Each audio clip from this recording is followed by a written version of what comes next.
Gold all time ಹೈನಲ್ಲಿ ಇದೆ. Silver all time ಹೈನಲ್ಲಿ ಇದೆ.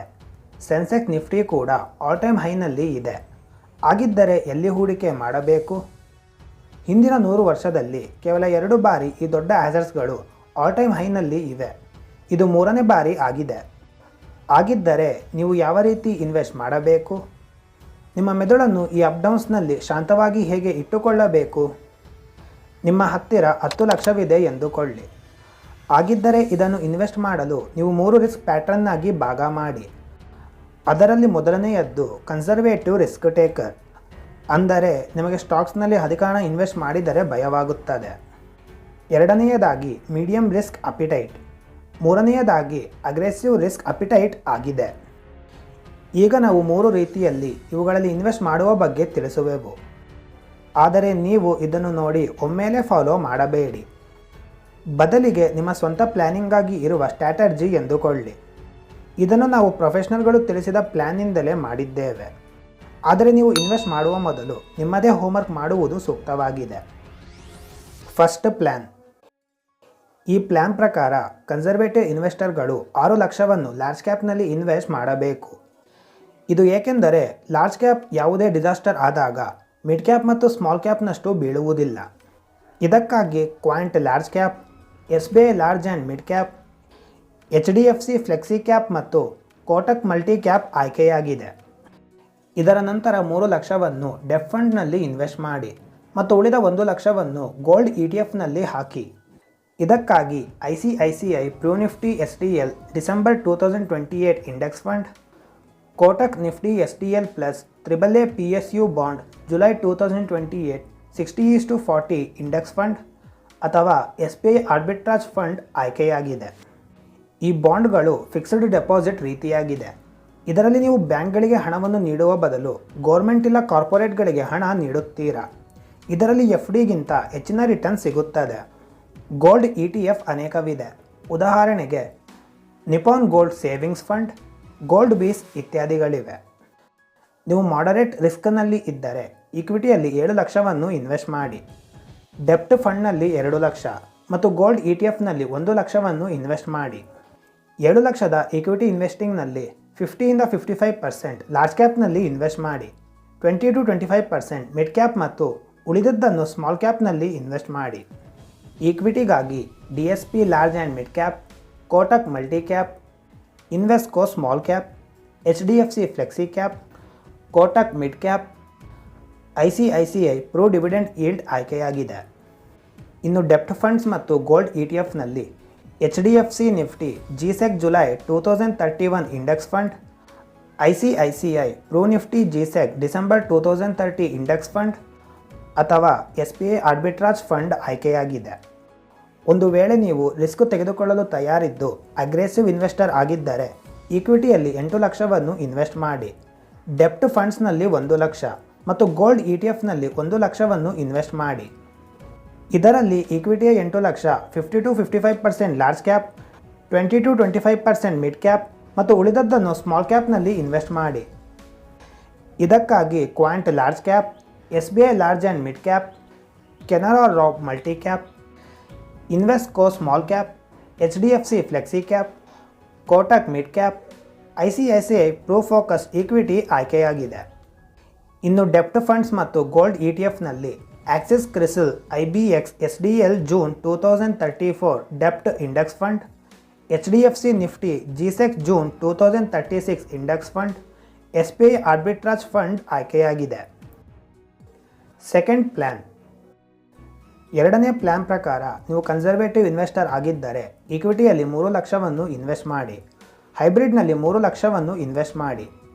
Hybrid ಎಂದರೆ ಈಕ್ವಿಟಿ ಮತ್ತು ಡೆಪ್ಟ್ನ ಕಾಂಬಿನೇಷನ್ ಆಗಿದೆ ಮತ್ತು ಉಳಿದ 4 ಲಕ್ಷವನ್ನು ಡೆಪ್ಟ್ ಫಂಡ್ನಲ್ಲಿ ಇನ್ವೆಸ್ಟ್ ಮಾಡಿ. ಇದರಲ್ಲಿ ಲಾರ್ಜ್ ಕ್ಯಾಪ್ಗೆ Nippon large cap, HDFC large cap ಆಯ್ಕೆಯಾಗಿದೆ. ಹೈಬ್ರಿಡ್ಗಾಗಿ HDFC balanced advantage fund, SBI balanced advantage fund. ಡೆಪ್ಟ್ ಫಂಡ್ಗಾಗಿ Kotak income plus arbitrage omni FOF fund of funds, ICICI Pru arbitrage fund ಆಯ್ಕೆಯಾಗಿದೆ. ನೀವು ಮಾಡರೇಟ್ ರಿಸ್ಕ್ ತೆಗೆದುಕೊಳ್ಳಲು ತಯಾರಿದ್ದರೆ ಈಕ್ವಿಟಿಯಲ್ಲಿ 5 ಲಕ್ಷವನ್ನು ಇನ್ವೆಸ್ಟ್ ಮಾಡಿ. ಹೈಬ್ರಿಡ್ನಲ್ಲಿ 2 ಲಕ್ಷ, ಡೆಪ್ಟ್ನಲ್ಲಿ 2 ಲಕ್ಷ ಮತ್ತು ರೀಟ್ಸ್ನಲ್ಲಿ 1 ಲಕ್ಷವನ್ನು ಇನ್ವೆಸ್ಟ್ ಮಾಡಿ. ರೀಟ್ ಎಂದರೆ ರಿಯಲ್ ಎಸ್ಟೇಟ್ ಇನ್ವೆಸ್ಟ್ಮೆಂಟ್ ಟ್ರಸ್ಟ್. ಇದರಲ್ಲಿ ನೀವು ರಿಯಲ್ ಎಸ್ಟೇಟ್ನಲ್ಲಿ ಇನ್ವೆಸ್ಟ್ ಮಾಡುತ್ತೀರಾ, ಆದರೆ ಲ್ಯಾಂಡ್ ಖರೀದಿಸುವ ಬದಲು ಅದರ ಸ್ಟಾಕ್ಸ್ ಖರೀದಿಸುತ್ತೀರಾ. ಆ ರಿಯಲ್ ಎಸ್ಟೇಟ್ನ ರೆಂಟಲ್ ಈಲ್ಡ್ನಿಂದ ನಿಮ್ಮ ರಿಟರ್ನ್ಸ್ ಜನರೇಟ್ ಆಗುತ್ತದೆ. ಇದರಲ್ಲಿ ಲಾರ್ಜ್ ಕ್ಯಾಪ್ಗೆ Nippon large cap, HDFC flexi cap ಬರುತ್ತದೆ. ಹೈಬ್ರಿಡ್ನಲ್ಲಿ ICICI ಪ್ರೋ ಈಕ್ವಿಟಿ ಆ್ಯಂಡ್ ಡೆಪ್ಟ್ fund, HDFC balanced advantage fund. ಡೆಪ್ಟ್ ಫಂಡ್ನಲ್ಲಿ Kotak income plus arbitrage omni FOF, ICICI Pru arbitrage fund ಆಯ್ಕೆಯಾಗಿದೆ. ನೀವು ಅಗ್ರೆಸಿವ್ ಇನ್ವೆಸ್ಟರ್ ಆಗಿದ್ದರೆ ಈಕ್ವಿಟಿಯಲ್ಲಿ 6 ಲಕ್ಷವನ್ನು ಇನ್ವೆಸ್ಟ್ ಮಾಡಿ, ಹೈಬ್ರಿಡ್ನಲ್ಲಿ 1.5 ಲಕ್ಷ ಮತ್ತು ಡೆಪ್ಟ್ನಲ್ಲಿ 1 ಲಕ್ಷ, ಗೋಲ್ಡ್ ಅಥವಾ ಸಿಲ್ವರ್ ಅಥವಾ ರೀಟ್ಸ್ನಲ್ಲಿ 1.5 ಲಕ್ಷವನ್ನು ಇನ್ವೆಸ್ಟ್ ಮಾಡಿ. ಈಕ್ವಿಟಿಗೆ HDFC flexi cap fund, Invesco India mid cap fund, Bandhan small cap fund, Mirae asset metal ETF. ಹೈಬ್ರಿಡ್ನಲ್ಲಿ ICICI ಪ್ರೋ ಈಕ್ವಿಟಿ ಆ್ಯಂಡ್ ಡೆಪ್ಟ್ fund, Edelweiss aggressive hybrid fund ಆಯ್ಕೆಯಾಗಿದೆ ಮತ್ತು ಡೆಪ್ಟ್ನಲ್ಲಿ Kotak income plus arbitrage omni FOF, ICICI Pru arbitrage fund ಆಯ್ಕೆಯಾಗಿದೆ. Third plan. ಮೂರನೇ plan ಪ್ರಕಾರ ನೀವು conservative investor ಆಗಿದ್ದರೆ ಈಕ್ವಿಟಿಯಲ್ಲಿ 4 ಲಕ್ಷವನ್ನು ಇನ್ವೆಸ್ಟ್ ಮಾಡಿ, ಡೆಪ್ಟ್ನಲ್ಲಿ 5 ಲಕ್ಷ ಮತ್ತು ಗೋಲ್ಡ್ನಲ್ಲಿ 1 ಲಕ್ಷವನ್ನು ಇನ್ವೆಸ್ಟ್ ಮಾಡಿ. ಇದರಲ್ಲಿ ಈಕ್ವಿಟಿಗೆ SBI focused fund, ICICI Pru large cap fund, Canara Robeco large and mid cap ಆಯ್ಕೆಯಾಗಿದೆ. ಡೆಪ್ಟ್ನಲ್ಲಿ fixed deposit direct high rated bonds, ICICI Pru short term. ಗೋಲ್ಡ್ಗಾಗಿ ನಿಪಾನ್ ಗೋಲ್ಡ್ ಸೇವಿಂಗ್ಸ್ ಫಂಡ್ ಆಯ್ಕೆಯಾಗಿದೆ. ನೀವು ಮಾಡರೇಟ್ ರಿಸ್ಕ್ ತೆಗೆದುಕೊಳ್ಳಲು ತಯಾರಿದ್ದರೆ ಈಕ್ವಿಟಿಯಲ್ಲಿ 6 ಲಕ್ಷ, ಡೆಪ್ಟ್ನಲ್ಲಿ 3 ಲಕ್ಷ ಮತ್ತು ಗೋಲ್ಡ್ನಲ್ಲಿ 1 ಲಕ್ಷ ಇನ್ವೆಸ್ಟ್ ಮಾಡಿ. ಈಕ್ವಿಟಿಗಾಗಿ Invesco India large and mid cap, Parag Parikh flexi cap ಮತ್ತು Nippon India growth mid cap ಆಯ್ಕೆಯಾಗಿದೆ. ಡೆಪ್ಟ್ಗಾಗಿ ICICI Pru short term, Axis strategic bond, direct bonds ಆಯ್ಕೆಗಳಾಗಿವೆ. ಗೋಲ್ಡ್ಗಾಗಿ ನಿಪಾನ್ ಗೋಲ್ಡ್ ಸೇವಿಂಗ್ಸ್ ಫಂಡ್ ಆಯ್ಕೆಯಾಗಿದೆ. ನೀವು ಅಗ್ರೆಸಿವ್ ಇನ್ವೆಸ್ಟರ್ ಆಗಿದ್ದರೆ ಈಕ್ವಿಟಿಯಲ್ಲಿ 7.5 ಲಕ್ಷವನ್ನು ಇನ್ವೆಸ್ಟ್ ಮಾಡಿ, ಡೆಪ್ಟ್ನಲ್ಲಿ 1.5 ಲಕ್ಷ ಮತ್ತು ಗೋಲ್ಡ್ನಲ್ಲಿ 1 ಲಕ್ಷವನ್ನು ಇನ್ವೆಸ್ಟ್ ಮಾಡಿ. ಈಕ್ವಿಟಿಗಾಗಿ SBI focused, Nippon India growth mid cap, Bandhan small cap ಆಯ್ಕೆಗಳಾಗಿವೆ. ಡೆಪ್ಟ್ನಲ್ಲಿ ಡೈರೆಕ್ಟ್ ಬಾಂಡ್ಸ್, ಕ್ರೆಡಿಟ್ ದಿ ಮಾಡ್ ಫಂಡ್ಸ್ ಆಯ್ಕೆಯಾಗಿವೆ. ಗೋಲ್ಡ್ನಲ್ಲಿ ನಿಪಾನ್ ಗೋಲ್ಡ್ ಸೇವಿಂಗ್ಸ್ ಫಂಡ್ ಆರಿಸಿಕೊಳ್ಳಬಹುದು. Lump sum strategy. ಅನೇಕರು SIP ಬದಲು ಲಂಸಮ್ ಇನ್ವೆಸ್ಟ್ ಮಾಡಲು ಬಯಸುತ್ತಾರೆ. ಹಾಗಿದ್ದರೆ ನೀವು ಲಂಸಮ್ ಇನ್ವೆಸ್ಟ್ ಮಾಡಲು ಬಯಸಿದ್ದು 100 ರೂಪಾಯಿಯನ್ನು ಇನ್ವೆಸ್ಟ್ ಮಾಡುತ್ತಿದ್ದರೆ 25 ರೂಪಾಯಿಯನ್ನು ಈಗಲೇ ಒಮ್ಮೆಲೆ ಇನ್ವೆಸ್ಟ್ ಮಾಡಿ ಮತ್ತು ಉಳಿದ 75 ರೂಪಾಯಿಯನ್ನು 6 ರಿಂದ 12 ತಿಂಗಳ ಇನ್ಸ್ಟಾಲ್ಮೆಂಟ್ಸ್ನಲ್ಲಿ ಇನ್ವೆಸ್ಟ್ ಮಾಡಿ. ಗೋಲ್ಡ್ ಮತ್ತು ಸಿಲ್ವರ್ನಲ್ಲಿ ಅಧಿಕ ವೋಲಟೈಲ್ ಕಾಣುವ ಚಾನ್ಸ್ ಇದೆ. ಹೀಗಾಗಿ ನೀವು ಇದರಲ್ಲಿ ಇನ್ವೆಸ್ಟ್ ಮಾಡಲು ಬಯಸಿದರೆ ಡಿಕೇಡ್ ವ್ಯೂನಲ್ಲಿ ಯೋಚಿಸಿ. ಅಂದರೆ 10 ವರ್ಷದ ಹೂಡಿಕೆ ರೀತಿ ನೋಡಿ ಹೊರತು 1 ವರ್ಷದಲ್ಲಿ ಸೆಲ್ ಮಾಡಿ ಬಿಡುವೆ ಎನ್ನಬೇಡಿ. ಒಂದು ವೇಳೆ 2 ಇಲ್ಲ 3 ವರ್ಷದ ನಂತರ ನಿಮ್ಮ ಸ್ಟಡೀಸ್, ಮದುವೆ ಇಲ್ಲ ಇತರ ವಿಷಯಕ್ಕೆ ಹಣ ಬೇಕಿದ್ದು ನೀವು ಈಗ ಇನ್ವೆಸ್ಟ್ ಮಾಡಲು ಬಯಸಿದ್ದರೆ ಈಕ್ವಿಟಿಯಲ್ಲಿ ಇನ್ವೆಸ್ಟ್ ಮಾಡಬೇಡಿ. 3 ವರ್ಷದ ನಂತರ ನಿಮ್ಮ ಇನ್ವೆಸ್ಟ್ಮೆಂಟ್ ನಿಮ್ಮ ಖರ್ಚುಗಳಿಗೆ ಗ್ಯಾರಂಟಿಯಾಗಿ ಬೇಕಿದ್ದರೆ ಡೆಪ್ಟ್ ಮ್ಯೂಚುವಲ್ ಫಂಡ್ನಲ್ಲಿ ಮಾತ್ರ ಇನ್ವೆಸ್ಟ್ ಮಾಡಿ. ಇದರಲ್ಲಿ ನಿಮಗೆ ಫಿಕ್ಸ್ಡ್ ರೇಟ್ ಆಫ್ ರಿಟರ್ನ್ ಸಿಗುತ್ತದೆ ಮತ್ತು ನೀವು ನಿಮ್ಮ ರಿಟರ್ನನ್ನು ಪ್ರಿಡಿಕ್ಟ್ ಮಾಡಬಹುದು.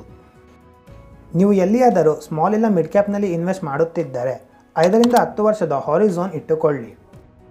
ಇದು ಏಕೆಂದರೆ ಮಿಡ್ ಕ್ಯಾಪ್ ಮತ್ತು ಸ್ಮಾಲ್ ಕ್ಯಾಪ್ ಮಾರುಕಟ್ಟೆ ಕರೆಕ್ಷನ್ ಆದಾಗ ಇಲ್ಲ ಡೌನ್ ಹೋದಾಗ ತುಂಬಾ ಬೀಳುತ್ತದೆ. ಆ ಸಮಯದಲ್ಲಿ ಅನೇಕರು ಭಯಗೊಂಡು ಲಾಸ್ನಲ್ಲಿ ಅದನ್ನು ಮಾರಿಬಿಡುತ್ತಾರೆ. ಈ ರೀತಿ ನೀವು ಮಾಡಬೇಡಿ.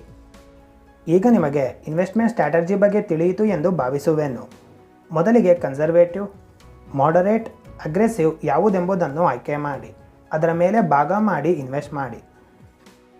ನಿಮಗೆ ಈ ವಿಡಿಯೋ ಇಷ್ಟವಾಗಿದ್ದಲ್ಲಿ ಲೈಕ್ ಮಾಡಿ, ಶೇರ್ ಮಾಡಿ ಮತ್ತು ನಮ್ಮ ಚಾನಲ್ಗೆ ಸಬ್ಸ್ಕ್ರೈಬ್ ಆಗಿ ಸಹಕರಿಸಿ.